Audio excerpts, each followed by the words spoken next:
네, 첫 소식 이번 주 예정된 탄핵 심판 절차부터 자세히 짚어보겠습니다. 헌법재판소는 이번 주 윤석열 대통령에 대한 탄핵 심판 추가 변론을 열고 한덕수 국무총리 등을 증인 신문합니다. 향후 추가 변론이 더 잡히는지에 따라서 선고 일정도 윤곽이 나타날 걸로 보입니다.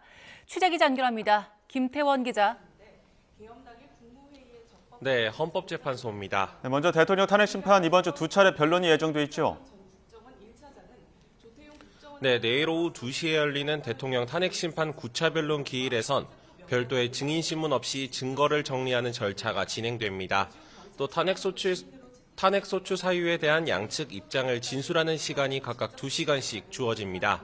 이번 주 목요일로 예정된 10차 변론 기일에는 한덕수 국무총리와 홍장원 전 국정원 1차장, 조지호 경찰청장의 증인신문이 진행됩니다. 한 총리에 대한 증인신문에선 비상계엄 선포에 앞서 진행된 국무회의가 적법했는지 등이 쟁점이 될 것으로 보입니다. 5차 변론 기일에 한 차례 출석하기도 했던 홍 전 차장에 대해선 체포대상 명단을 적었다는 이른바 홍장원 메모와 관련해 조태용 국정원장의 증언과 엇갈리는 부분에 대해 중점적으로 신문이 이뤄질 것으로 보입니다.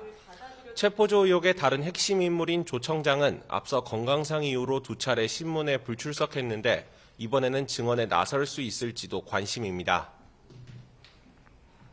네, 그런데 윤 대통령 측은 목요일로 예정된 10차 변론 기일을 바꿔달라는 입장이죠. 네, 윤 대통령 측은 앞서 헌법재판소에 10차 변론 기일을 변경해달라는 신청을 냈는데요. 오는 20일 오전 10시부터 서울중앙지법에서 윤 대통령 내란 사건의 첫 준비 기일이 진행되는데 같은 날 오후 2시부터 헌재에서도 탄핵심판 변론이 예정돼 있어서 병행한다면 방어권 행사에 차질이 빚어진다는 겁니다. 형사재판의 준비 기일은 본격적인 심리에 앞서서 검사와 피고인의 입장을 확인하고 쟁점을 정리하는 절차로 피고인이 직접 출석할 의무는 없습니다. 다만 윤 대통령 측이 제기한 구속 취소 신청에 대한 신문도 같은 날 진행되는 만큼 윤 대통령이 직접 출석해 불구속 재판이 필요하다고 주장할 가능성도 있습니다. 헌재는 재판관 평의를 거쳐 변경 신청을 받아들일지 결정할 예정입니다. 네, 그리고 김건희 여사 수사 맡았다가 탄핵 소추된 검사 3명. 탄핵 심판이 곧 정식 변론을 시작하죠. 네, 헌법재판소는 오늘 오후 2시부터 이창수 서울중앙지검장과 조상원 4차장, 최재훈 반부패 2부장의 탄핵심판 첫 변론 기일을 진행합니다. 국회 측과 이들 검사 측은 김 여사를 불기소 처분하는 과정에서 직무상의 중대한 헌법, 법률 위반이 있었는지 등을 놓고 본격적인 공방을 벌일 것으로 보입니다. 앞서 국회는 지난해 12월 민주당 등 야당 주도 아래 이 검사장 등이 김건희 여사의 도이치모터스 주가 조작 의혹을 제대로 수사하지 않았다면서 탄핵안을 통과시켰는데요.